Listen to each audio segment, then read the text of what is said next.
I'll get started. Welcome everyone to Malvern Books and to Borderless. This is the 5th interview in the series. If you haven't had a chance to look around, I urge you to look around after the interview.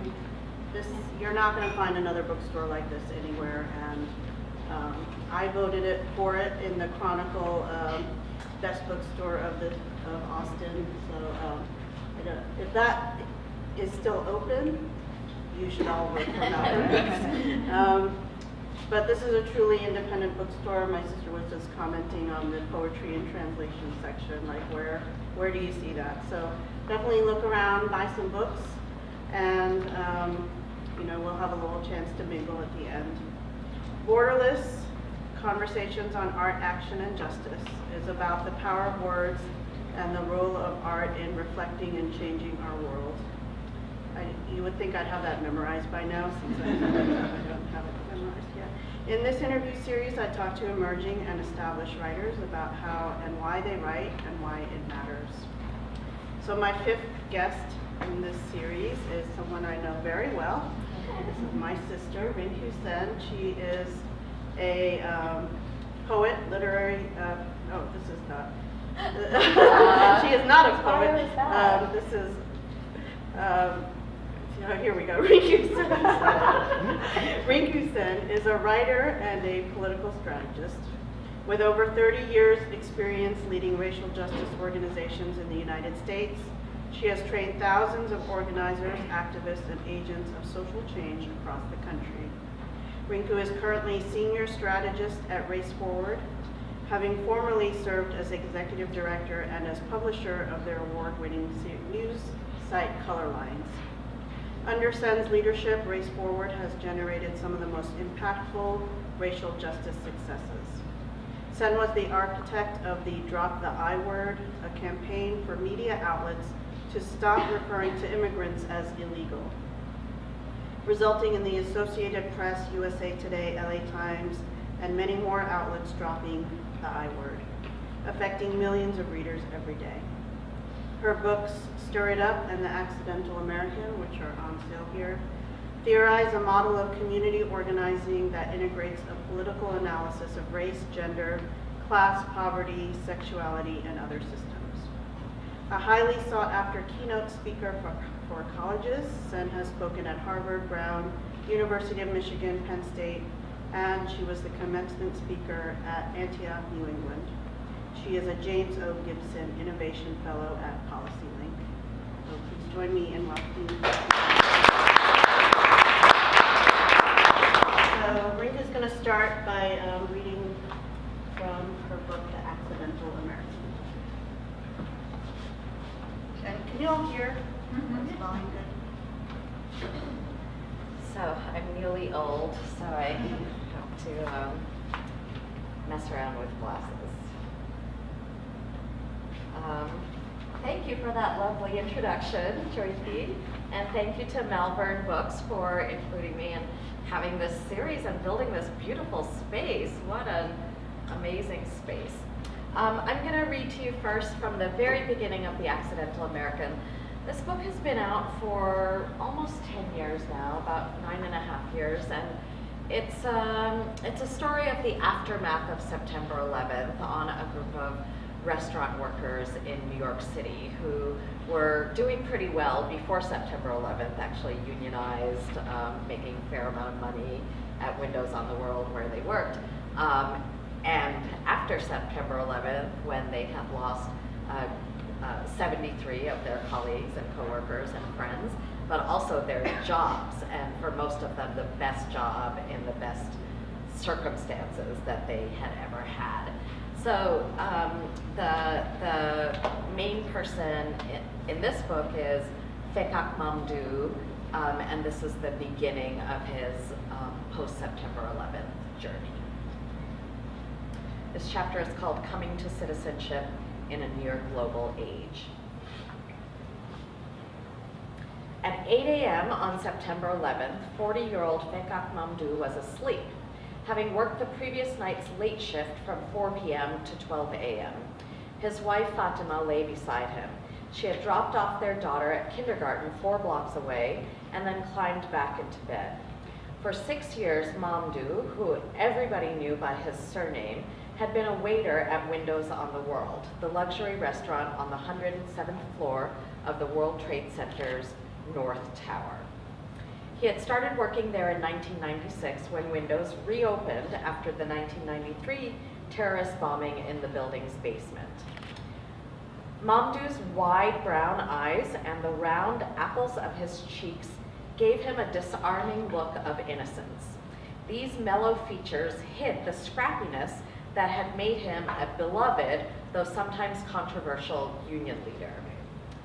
The first call came from Mamdouh's sister Saida, who lived in Italy. She told him to turn on the TV.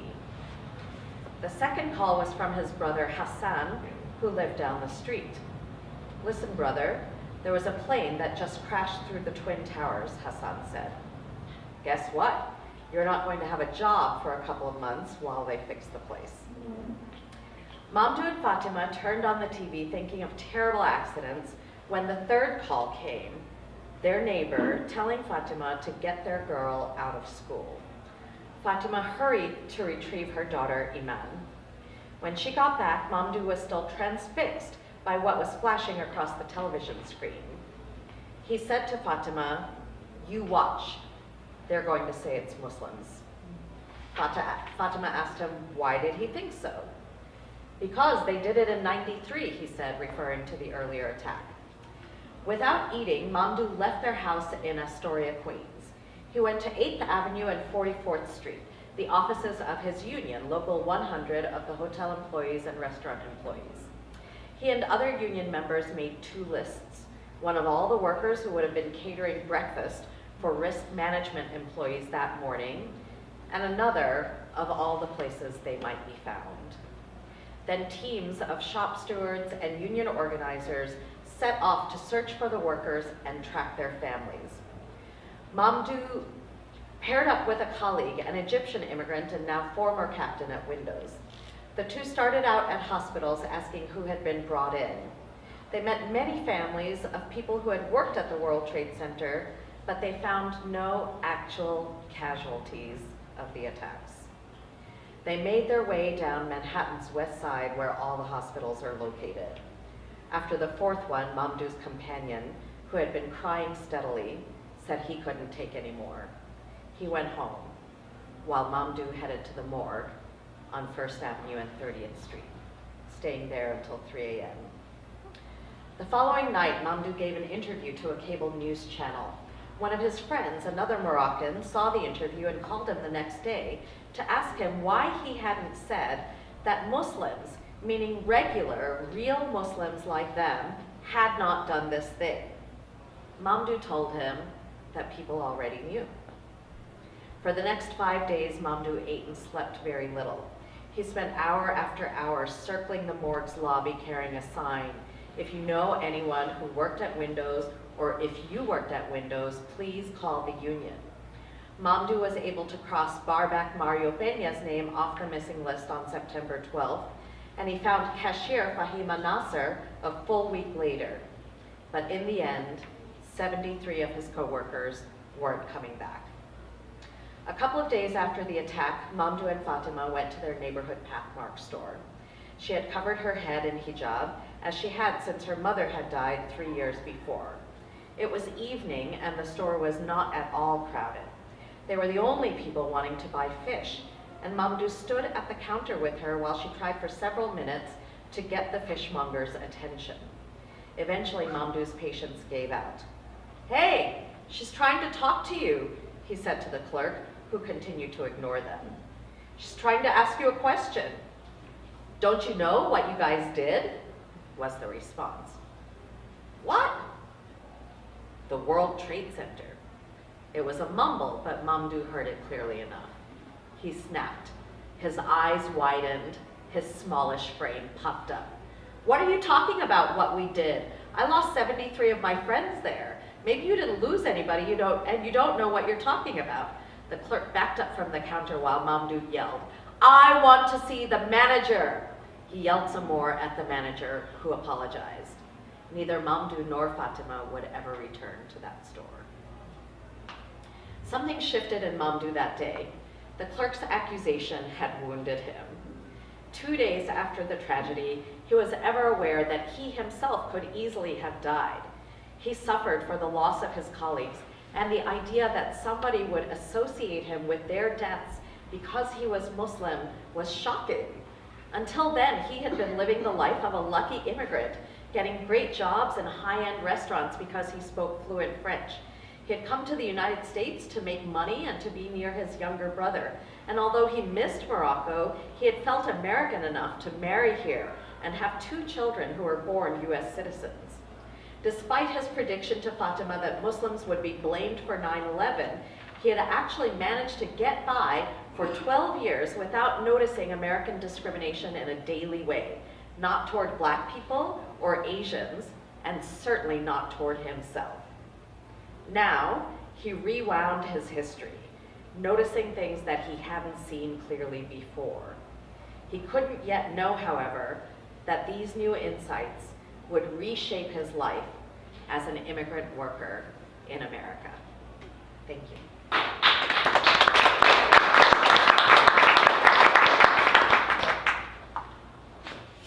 So I think in that prologue, you sort of get a sense of the scope of this. This is a personal story about Mamdouh and his life, and he's a particularly interesting character.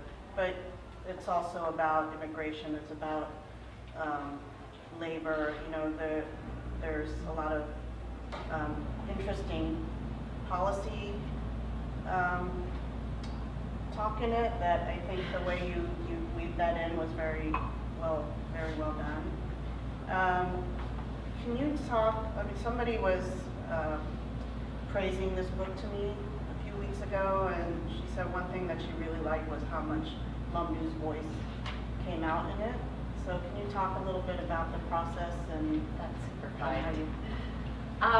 Yeah, you know, the book is about Mamdouh's life after 9/11, but what he was doing in those years was co-founding the Restaurant Opportunity Center of New York, which at the end of the book it grows. They grow from New York to building a national Restaurant Opportunity Centers United. And so it's really about how he and his coworkers heal from the trauma of September 11th and from all the things they had experienced as immigrants of color before September 11th. They heal by organizing.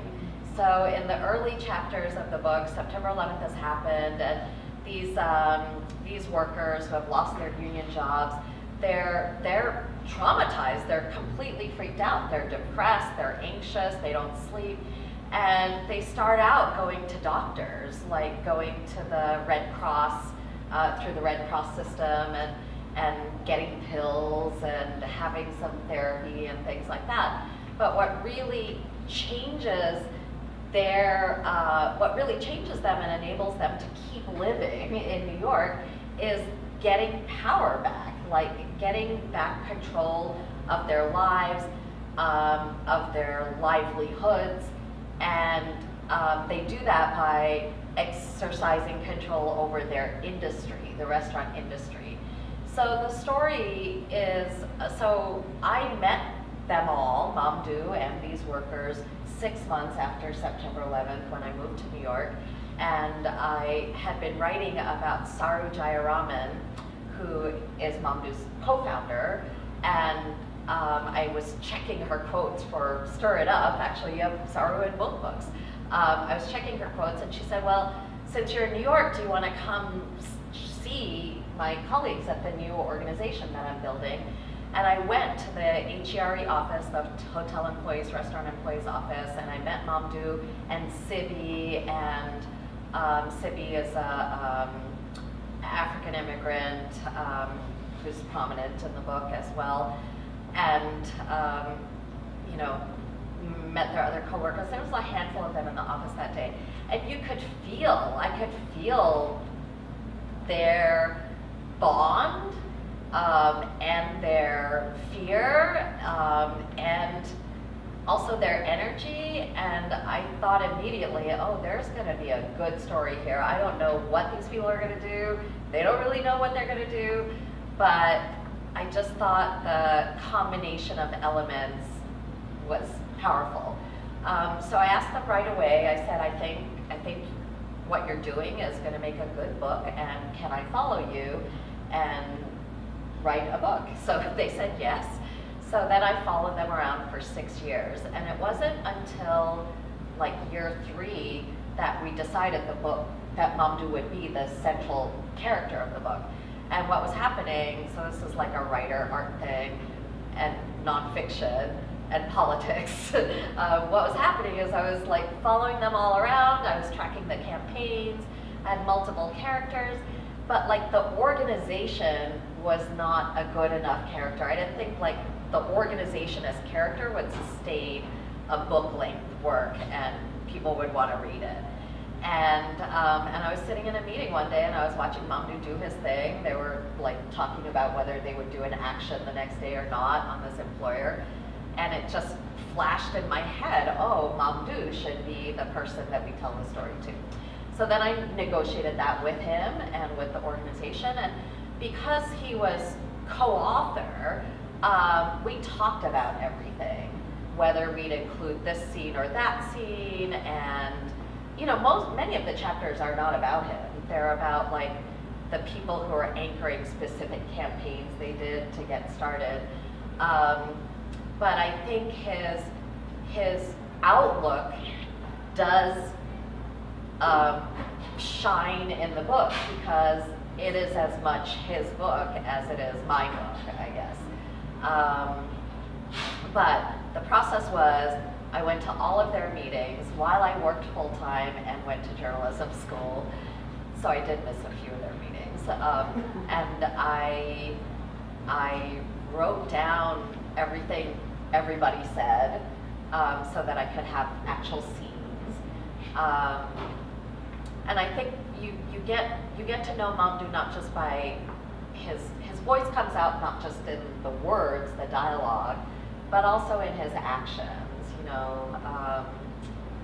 I mean, there were multiple times when on the left, people kind of equivocated around the blame for September 11th, where in trying to support Muslims, they kind of not really condemned the attacks. And he was always completely clear, like, that was criminal, it was murder, there's no reason on earth that could justify it. And I think, and we can't diss Muslims in America because of it. We can't fight unwarranted wars because of it, and we can't cut off immigration because of it. So I think his moral clarity, it anchored the group so much, and it anchors the book. This book is also about organizing, and it's particularly racial justice organizing, and you dedicated your life to doing racial justice organizing and writing about it and studying it and supporting it. So tell us why. Well, when we were growing up, when you and I were growing up, I don't think this was a predictable outcome of my life. I think Ma once was like, how did this happen? To be clear. But what happened to me is, so we came in 1972, and we were the only, in my graduating class, high school class, there were, I think, 5 Asian students in a class of 864 people, and like 3 black students, and no Latinos that were out, And so we grew up in these really white suburbs, and all I wanted was to be an American, and I took all my clues about that from the television, the Brady Bunch and Happy Days, and on occasion, Good Times. None of that is really like... I used to say gee whiz a lot. preparation for being an American. So I went to college really without having reflected much on the racial character of my experiences growing up. And I mean, that was just a survival decision. Like, if you dig in and there's nobody to help you process it, there are no organizations, your guidance counselor is like, oh, why are you Asian kids so smart?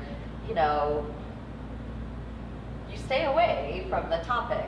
But I was lucky enough to go to college, and when I got to college, that was actually the most multiracial situation I'd ever been in, even though it was a predominantly white college. I went to Brown. And in my second year, at the very beginning of my sophomore year, a racial justice campaign started on campus. A black kid had been beaten up by 2 white football players, and the black students started a whole campaign for better everything, curriculum, Third World Center, teachers, everything. And so I had 2 friends, Yuko and Valerie, still very good friends today. And I went over to Valerie's room one night. Valerie is a black, biracial black and white woman. Yuko is a Japanese national who was fostered in the US. And Yuko was a little older than the rest of us, and so she was like the coolest person. And she'd grown up in New York City and Santa Cruz, California. Like, you just could not be cooler. And Val was like the ultimate civic participant, you know, like all the clubs she was in, and she would have been like, she was our class valedictorian in the end, you know, voted on to give the commencement speech. So I'm in Valerie's room with Yuko, and there's a rally going to happen the next day, and they said, you know, we're going to go, Rinku, you should go. And I said, oh, no, I don't think so, like, I don't really do that. I mean, I had been in such avoidance that my campus had a pre-orientation program for incoming students of color, and I skipped it. Even though I could not wait to go to college and get out of the house and, like, I don't know, party or something, I still skipped that because I was too afraid to go. So I wasn't going to go to that rally, you know, no way, that was not me. And they did kind of an intervention on me, and they said, Rinku, you're not a girl anymore, you're a woman now. I was still 17, so they were stretching a tiny bit, but, you know, it's okay. And you're not a minority, you're a person of color. And I had never heard the words person of color before. And like the idea that you could be not a numeric minority in America, like you could have some other identity, that blew my mind. So you know, I love my friends, and they were, you know, firm with me, but they were not mean. They didn't like call me names. They didn't say like, you're an idiot if you don't go, or we won't be your friends if you don't go. They just were like, maybe you could be a woman now instead of a girl. Maybe you could be a person of color. And I went to the rally, and it changed my life, literally, because I think that was, at the rally, I understood that being an American wasn't about looking like Marsha Brady. It was about committing to the place you were in and trying to make it better. And you know, even though it was a diverse campus, like seeing a bunch of people of color actually grouped together in the same place, it was the strongest feeling of belonging I had had since we come in 1972. So then we won. We won our campaign, and the things we won are still on that campus today, 33 years later. And there's nothing like winning to like attach you to something, you know, being successful. Not every organizing campaign is victorious, especially your very first one, so I don't want to like raise expectations, but ours was. And then that whole year, I just organized, and we won a lot of stuff, a lot more stuff that year. So I think for me, racial justice gave me a community. Like entering the world of racial justice also entered me into a multiracial community, and I loved it. It was fun. You know, the food was good, the jokes were good, the people were cute. Some of them would give me a second look, which, you know, didn't happen as much when the situation was all white. I mean, a second, like, you know, flirty look. Yes. Some of them thought I was cute too. And so I think this combination of understanding that I could be myself and still be an American, didn't have to be one or the other, and that there were improvements to be made and they could actually be made. I was just sold on that experience. I like to win. I like people of color, or I like multiracial situations, which means everybody's got to be healthy, including the people of color. And I think that racial injustice or racism, it wastes so much potential. I cannot stand it. It makes me, it gives me palpitations to think about all the kids of color I've known, for example, who ended up in juvie because they just, like, their teachers treated them like crap and didn't teach them. And I mean, kids who were smart and kind and creative and talented. And I mean, too many of those kids from my own life are in prison now. I think that is disgusting. I can't stand it. So that's what has made it, I think, into the abiding concern of my life. So I think it's safe to say when you started out, at least like in our circle, I mean, things have developed quite a lot, right? Like when you started out, people really did not want to talk about race. I'm remembering things correctly, and you know, at least I think in my adult lifetime, it's changed a lot. Like more people do think about race and really, you know, really do want this shit to end, right? And so, and then now, you know, we'll talk a little bit about Trump later, but so I mean, how do you think the racial conversation has sort of, like, what's been an advance, and maybe, you know, give it an advance and give something that is like we need to work on more? This is a surprise question. Okay, that's okay. Surprises are good.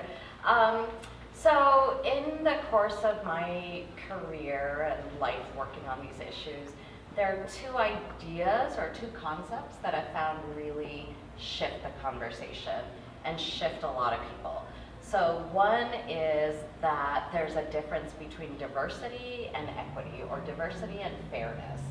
So diversity is like, you can count the numbers, you know, a segregated restaurant where all the people in the front of the house jobs are white and all the people in the back of the house jobs are Latino and Bangladeshi, as in New York. That is a diverse workplace. There's a lot of different kinds of people working there, but it's not a fair workplace. So distinguishing that, like diversity is about numbers, but equity is about power and positioning and access. That seems to create a little light bulb for people. And then the second thing is that separating impact and intention. So I think Americans think racism is always intentional, individual, and overt. So if there's not a noose hanging, it couldn't possibly be racism. And we know that often, I mean, there is that kind, as you know, and the White House knows. But there's also this kind of racism that's systemic and hidden and unconscious. You know, people perpetuate it without intending to, and while thinking they're colorblind, they're like being a good person. So I think, you know, there's a thing called racial anxiety, which we understand a lot better now than we did in the 80s when I started, and certainly better than we did in the 60s, because our understanding of it comes from modern neuroscience. So there's this racial anxiety. You know, Americans do not want to be accused of racism. because they think racism is bad. And I think that's a good thing. If Americans thought racism is fine, I'd be like really seriously worried. But they think it's bad, and they think that deciding not to be racist is enough, or deciding that you aren't racist is enough. So the idea that you could have good intentions and be a good person and still create racial harm, particularly by participating in the systems that have discrimination built into them, that's like an idea that breaks through. So I'll tell you a really quick story. A few years ago in Salinas, California, they had, which is a city of like 160,000 people. It's ag land. It's like a white agricultural oligarchy runs the town. And then the people of color are Latinos and Filipinos who have been farm workers or are farm workers. So in Salinas, in 6 months, they had 4 or 5 deadly shootings by police officers of people of color, of men of color. So the community was up in arms. There were all these protests and marches and rallies happening. And through, various means, the city manager, the public works director, and the police chief wound up coming to a training that I did in Oakland. The city manager is a very progressive Asian man. The public works director was a pretty progressive white guy. And the police chief was, I'm not sure about his politics, but white. And like under serious attack for months he'd been. And I think it was that separation of intention and impact that got the police chief to stay all day and start thinking, oh, maybe I could do something about this, or we could do something in our city without like all of us feeling like horrible racist people. And I'm not saying that people who are racist should not feel horrible about it, but I am saying that good intention matters. It isn't everything, but to get people to move to impact, you can't dismiss it either. So just saying, I know your intentions are good and I appreciate that, because if you had bad intentions, I'd probably be dead now, or the noose would be hanging. So I know your intentions are good, and we have to look at the impact of the way you're doing this, the way you're running this police department, the way the city is running, the way that you're dealing with these community folks when they're upset with you. And so long story short, now, years later, so then we did a long project in Salinas, and now the city has like a racial equity officer who is in charge of making sure the city government keeps moving in that direction. They have a Latina who is their police chief. That police chief retired, and they hired a Latina. They're figuring out how to hire local people in the police department. They disbanded their most militarized units, the gang unit, and I don't know, like a drug unit or something. They've done all these public works projects that create new public spaces in the Latino parts of town. So, but it really started with like, you don't have to be intentionally racist to create racial harm. And if we don't want to create racial harm, we have to focus on impact. And doesn't mean your intentions are not like appreciated, but they're not nearly enough. And though, like just shifting, I think shifting from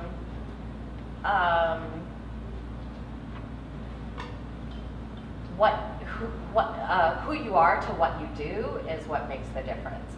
So saying you're a racist, that's who you are, and anybody would be upset by that, unless they are actually racist, in which case they're like, cool, fine. Steve Bannon does not care that we call him a racist, but most other people do. And if you want to get past that initial defensiveness, then, and I actually do believe this, like, we ran the Drop the I-Word campaign, which is about saying, like, a person is not the worst thing they've done or the most illegal thing they've done. That is not the entirety of that person. And I think that's true for a lot of people who create racial harm through discrimination or omission, or, oh, I just didn't think about, I created this program, but these people can't get access to it. That action doesn't define them as human beings. And if we can live with that reality and like integrate it into our own heads and our own hearts, then we can make progress. I think I'm just going to ask one more question. I have a lot of questions, but I'm sure the audience wants to ask you some things too.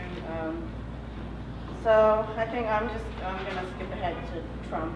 Speaking of, intentional racist.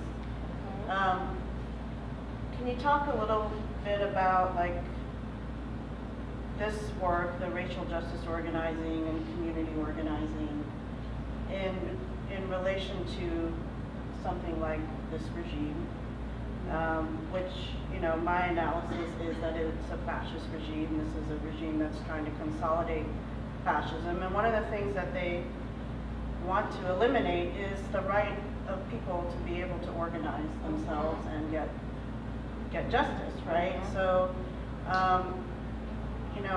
is there like a shift in how people are seeing their work in relation to that?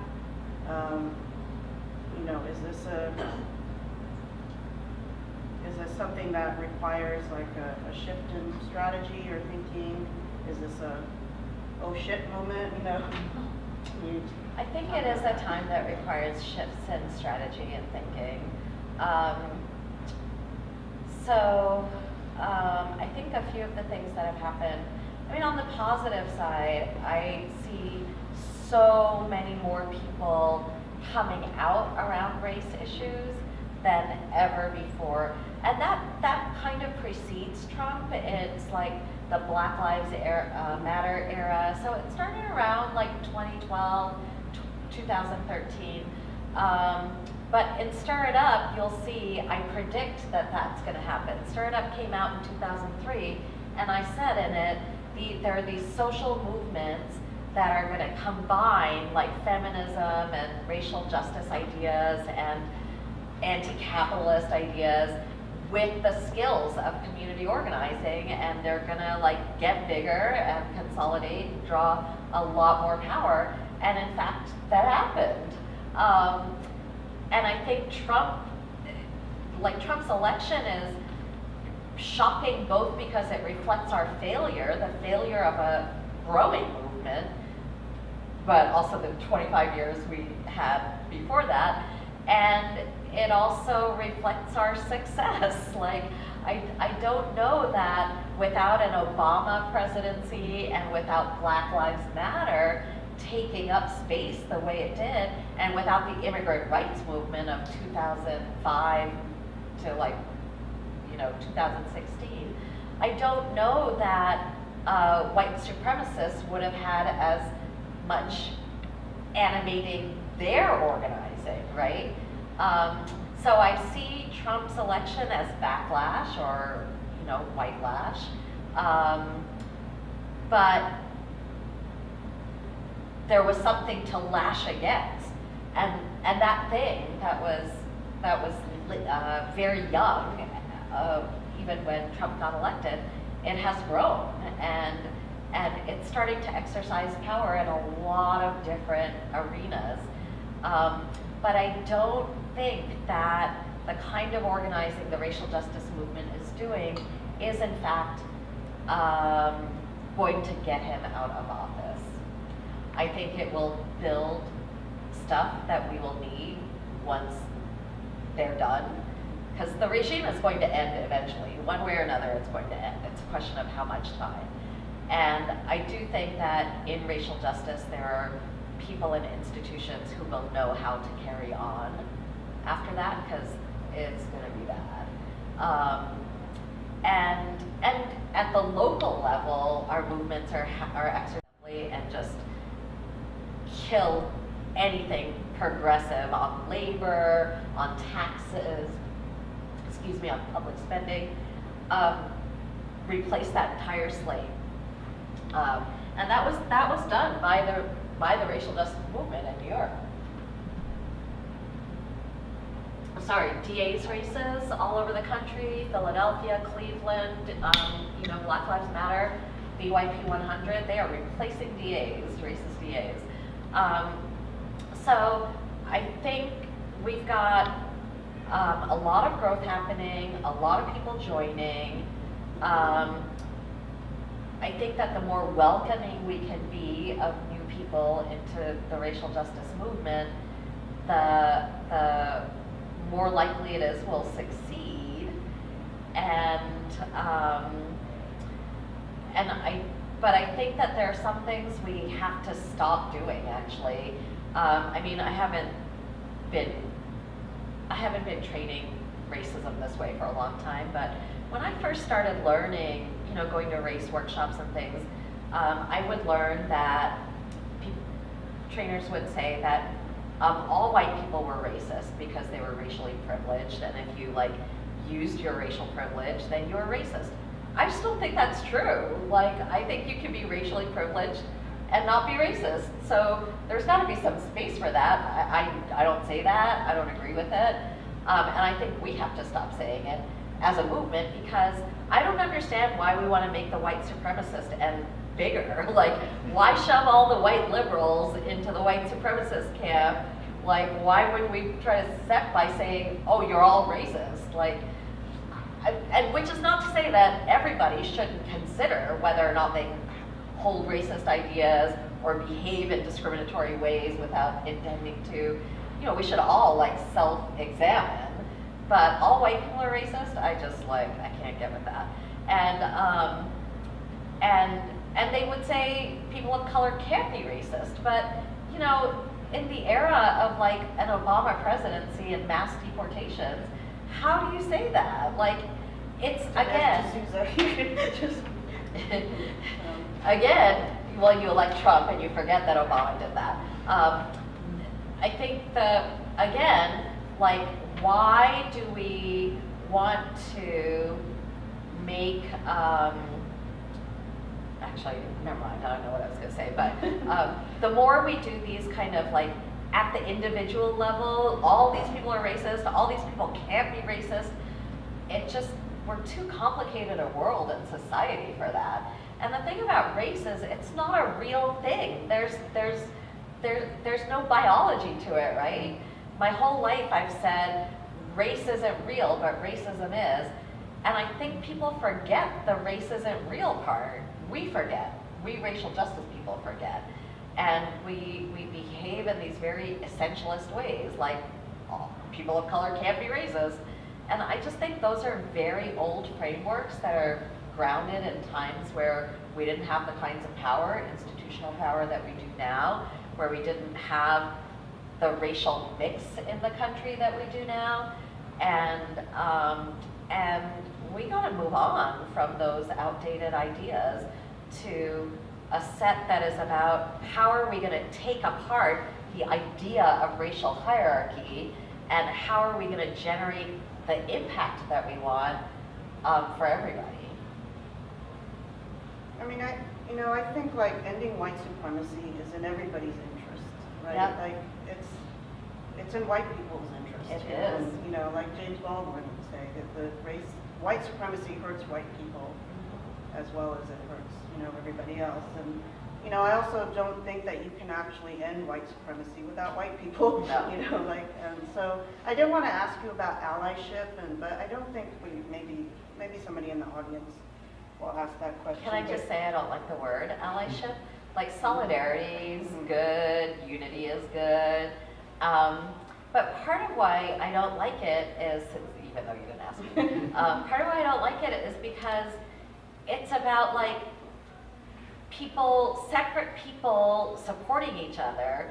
It's not whereas I think a different way to think about it is we're all in this shit together and we have to back up good things together and try to make good things happen together. this like idea like, oh, I'm this vulnerable person and you should be my ally and you should be good at being an ally, and I mean, whatever. I'm like, if we make our workplace better together, it'll be better for you, it'll be better for me, it'll be better for all the people who come after us. I think Brown University is a better place because the Third World Center is there. It's better for all, and the white students who, you know, participated in that campaign with us did it because they wanted to be able to take the classes we were fighting for too. You know, it made their education better. So I don't really know totally how to get there, but I'm really all about we're all in it together, and that's the way we have to talk about it. So I think that's a good segue. You had an article on intersectionality that sort of made the rounds Right. a few months ago. And I thought maybe we could end Chatterati. with hearing a little bit Okay. from that, and then we'll open it up. All right, great. So intersectionality is a term of art in social change and politics now. I did not coin it. Kimberly Crenshaw is the person who wrote it down and named it, but it reflects a way of doing politics that has existed for a long time, and that when I learned about it in the 80s, before it was called this, it was through feminists of color, black feminists in particular, who were trying to be black and women at the same time. So, okay, so this is called a How to Do Intersectionality. I'm going to stand up. Over the last 5 years, intersectionality has become a buzzword and an accountability standard for social change organizations and leaders. It is so commonly used that a recent look at hashtag intersectionality results on Twitter reveals everyone from the United Nations Development Program to IBM claiming it. But there's also much confusion about what it means and how to practice it. Two patterns especially trouble me: conflating the word intersectional with the word identity, and applying intersectional analysis inconsistently. There are lots of great examples of intersectional organizing for us to learn from, and the payoff can be profound when we get it right. A few months ago, I took the survey that measures my privilege posted by BuzzFeed India. There was a long, did anybody here take that quiz? Okay. Got quiz takers on the internet? You don't let the internet tell you who you are? It's shocking. There was a long list of statements like, I grew up with 2 parents and I've never been a victim of violence for my race. I checked the ones that were true for me. I got the following message with my score of 36 out of 100 points of privilege. You're not privileged at all. You grew up with an intersectional, complicated identity and life never let you forget it. This is what BuzzFeed said to me. And all the emphasis is my own. But intersectionality is an analysis related to identity, not an identity in itself. Everyone has multiple identities. Systems of hierarchy have been created around our identities, and the combinations or intersections of those systems affect how life goes for us.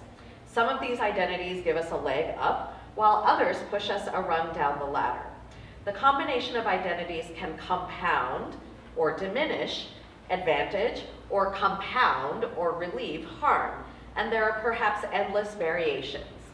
The point of intersectional practice is to look at all these possible combinations of privilege and vulnerability rather than just stopping with the ones that apply to us, whoever we are. So we wouldn't say that someone had a complicated intersectional identity because we all have that. There's nothing more complicated about my identity than that of a white, middle-class, straight man. The important question is whether those identities are explicitly acknowledged as we address any issue in community life. Then I'm going to skip some background stuff. Kim Crenshaw, say her name, but look that up later because it's great work. All right. The qualities and skills that matter most for intersectional leadership are curiosity, listening, openness, and creativity. By asking questions, we can look at a problem not just through the lens of our own experience, but also those of others whose identities might make them vulnerable to harm. Find out who else might be experiencing the problem you're solving, seek them out or respond when they seek you out, listen to them deeply, share your truth, and apply that new understanding to your strategy. There are lots of great examples to choose from. The standard isn't how intersectional is your identity, but how intersectional is your analysis. Regardless of identity, the analytic tools are always available to help us solve problems for everyone. One of my favorite stories comes out of Idaho. In 2005, the Idaho Community Action Network, ICANN, which organizes white, Native American, and Latino poor and working class families, took up a campaign to get eligible children onto the state Children's Health Insurance Program, SCHIP. Such children had been regularly denied enrollment. To diagnose the problem, ICANN ran a matched trio testing project. They sent in trios of Native, white, and Latino families that they knew were eligible and tracked the outcomes by race. 26 of the 27 families were denied. ICANN found that the long, complicated application form was a barrier, easy to check the wrong box, hard to figure out after it was done. The SCHIP office hours forced applicants to miss work to deal with the denial. But the group also found out that the Latina mothers were asked intrusive and racist questions like, how many of these kids in the family are illegal, quote unquote. ICANN demanded a new form, new hours, and new training for the caseworkers on dealing with immigrant applicants. If they hadn't done intersectional research accounting for race as well as class, they would not have solved the problem for everyone. Can you tell people where, to find that? You can find this at rinkusen.com. Just put intersectionality into the search terms, or even how to. That worked, I think, came up with that. Yes. You have to look for the magnifying glass, though. Yeah, there's a there's the search symbol, but it's a little small. Also, if you just Google Rinku Sen and how to intersectionality, it'll come up. So I'll open it up now for questions from the audience. Want some advice or? I'll talk about anything.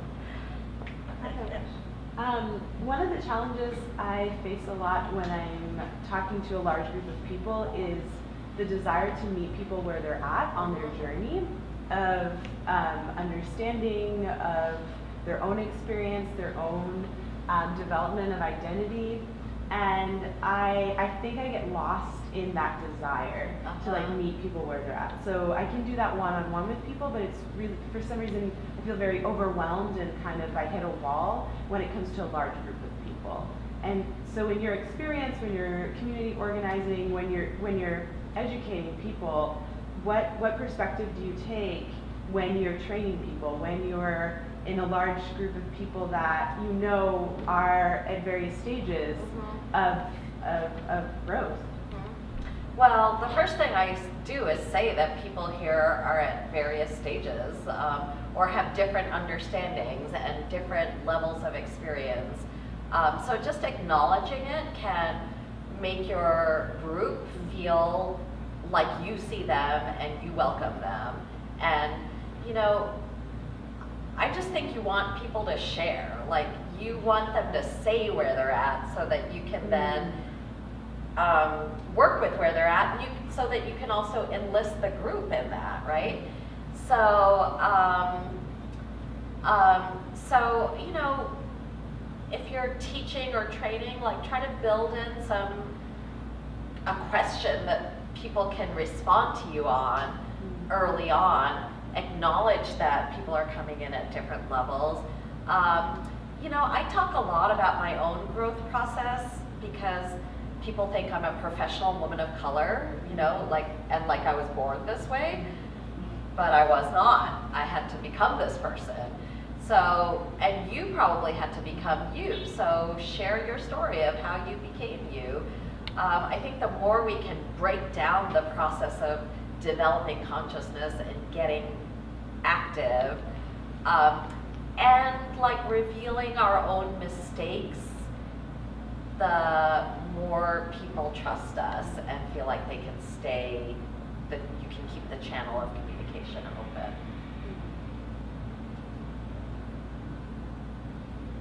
Questions?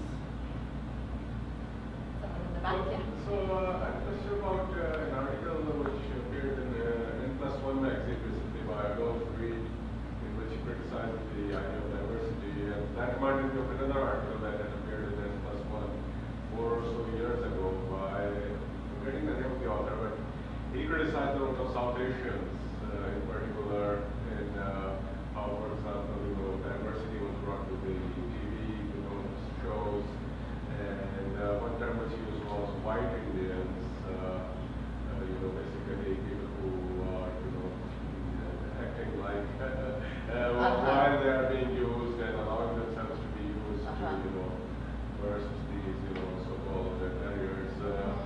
And, I mean, we are well aware that the people who move here, they come from a certain stratum, and they can very easily, get integrated into the so-called democratic system here, and, many of them, they don't necessarily have very progressive views about others who were less lucky. And you see this pattern repeated in many places. V.S. Naipaul, he just died, right? And he was also somebody who, from where he came, he also had very, Right. So just curious, what are your thoughts about that? I mean, my thoughts are that people suck everywhere, and that, I mean, this is why I don't say people of color can't be racist, because I know so many deeply racist people of color, like racist in the traditional sense, and also racist in the new sense, where they're having an impact on other people of color, or even on South Asians, that is negative. So I think I'm a little different from some of my peers on this. There's something called the Desi Wall of Shame. It's a hashtag, Desi Wall of Shame, and it's where progressive South Asians put up regressive South Asians and shame them. And I think those people should be shamed. Did you see this story today? Nikki Haley spent taxpayer money, $52,000 on curtains in her apartment in New York. $52,000, I did say that. That is disgusting. I mean, come on. So I think, but I feel worse that Nikki Haley is a South Asian woman and, child of immigrants. I do, but on the other hand, it's we're no different from any other set of people in the world. The more privileged we are, the blinder we're going to be about other people's suffering. That's the nature of privilege in every community. So, but I resist saying you should be better because you're South Asian. You should be better because it's better to be better, Do better because it's just better, not because you're South Asian. But if we're making a hypocrisy kind of point, as in you had all these benefits in immigrating and now you're trying to pull the ladder up behind you so that no one else can come have those benefits too, that I think is fine. That's a historically grounded, experientially grounded critique that isn't about you're just Indian, so you should think like me. I mean, yeah. So I think that progressive South Asians have to stand up. I think where we are used, my friend Deepa Iyer has a terrific book called We Too Sing America. I think that's the name of her book. And she writes about South Asians doing progressive organizing around the country, and I think what we could do a better job of is, rather than just condemning the bad, we could do a much better job of lifting up the good. The people in South Asian communities who are fighting hard, who are organizing multiracially, who are making sacrifices to, end the Trump-Pence regime, we could do a lot more of knowing who they are and spreading their stories for more people to embrace. I think breaking the silence too, like today I was reading an article about, it was calling out like Hindus, like, you know, I'm not a practicing Hindu, but you know, there was a group that went to the World Hindu Congress and disrupted and got like seriously like attacked. I mean, I think like those kinds of things for like, you know, people who are progressive South Asians to stand up and take some risks and do that. I think that's important too. Agree. Other questions? There was a part of Surno that really struck a chord with me when you talk about leaders who are really charismatic and they are really good at making connections with people and how that can be great, like short term, but then over time that they can kind of hold other people back in terms of organizing.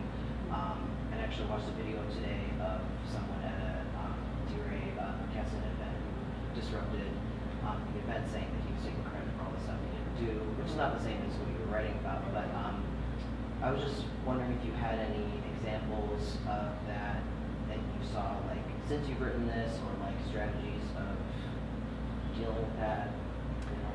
Yeah, I don't think I'm going to share examples because that'll just piss off a bunch of people. Yeah, then they'll watch it on YouTube and be like, I know you were talking about me. But I'll tell you some things I've learned about this since I wrote that book. The main thing I've learned is that there are different roles for different people in moving progressive ideas forward. And we're not all good at everything. And I think that if we didn't expect the same set of actions from everyone, that we'd be, you know, like the charismatic person who has no organization, for example, or who can't like run a campaign, or whose ideas are just too impractical to ever do anything with, that's still an important role. Like drawing people into the room, attracting them to the movement, challenging them in ways that they can like live with for the moment. That's an important role, but it's only one role. And I think the problem in this society is that we make that one role into everything, and then and where other work happens, that's important work that actually results in everyday people, charismatic or not, challenging the systems that are running their lives. That work doesn't get much traction because it's not very charismatic, frankly. Like, you know, you might do an action once that's really newsworthy, like once every 6 months. And there's a lot of slogging that happens in community organizations that's not fun, like knocking on doors, not really that great. And honestly, I'm not the best organizer I know. I don't have the patience for it. That's why I went on to do other things. What? You like? I don't like organizing. Yeah. I don't have the patience for it, but I'm a great teacher, so I do that. You know, that's what I contribute. I'm a good writer. I'm a good reporter. I contribute that. I'm a good communicator. I can teach people how to do that. But the door knocker needs support, and what I do is more, I'm self-aware enough to know that what I do is more visible than what the average community organizer does. And so my job is to like move resources in that person's direction. So I try not to worry too much about like, does like what kind of leader is this person? You know, DeRay,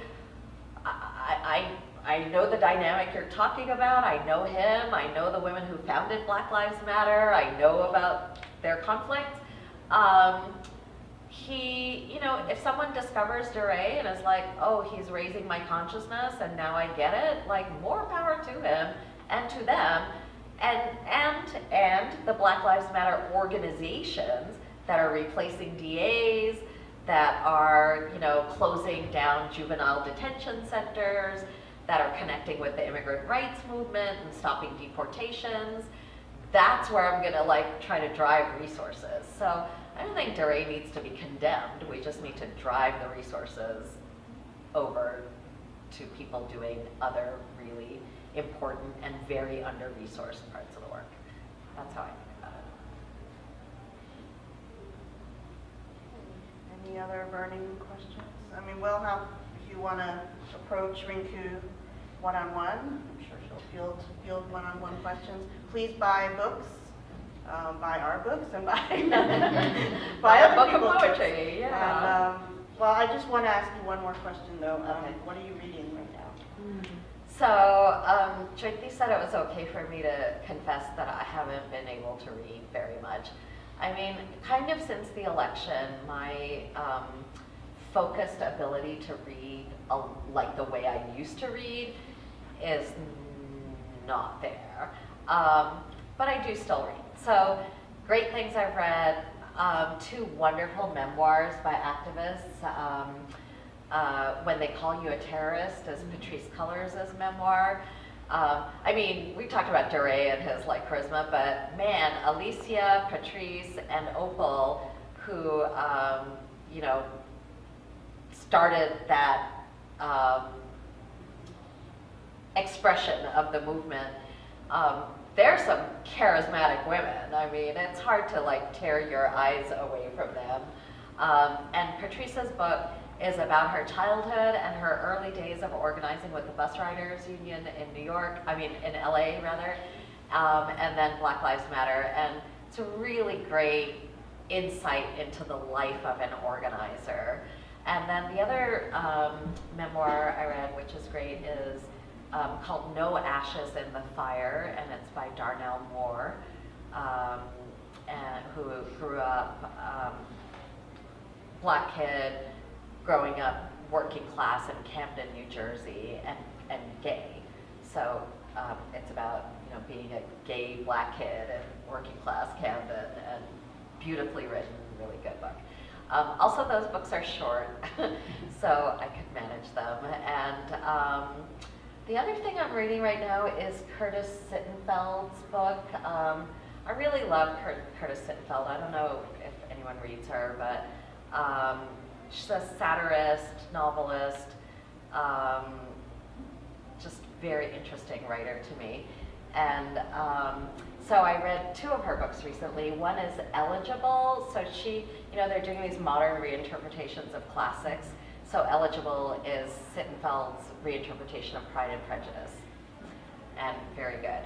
And now I'm reading her book American Wife, which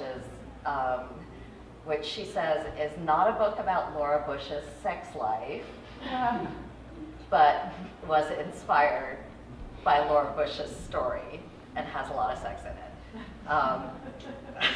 I don't know why I'm so fascinated I don't know if you're by really that book. selling that book. It's such a good book. It's a good book. Yeah, those are what I'm reading, and other than that, I'm watching a lot of TV. Yes. I call that the Sen family affliction. It is. Okay, It really will is. you join me in? Thank you.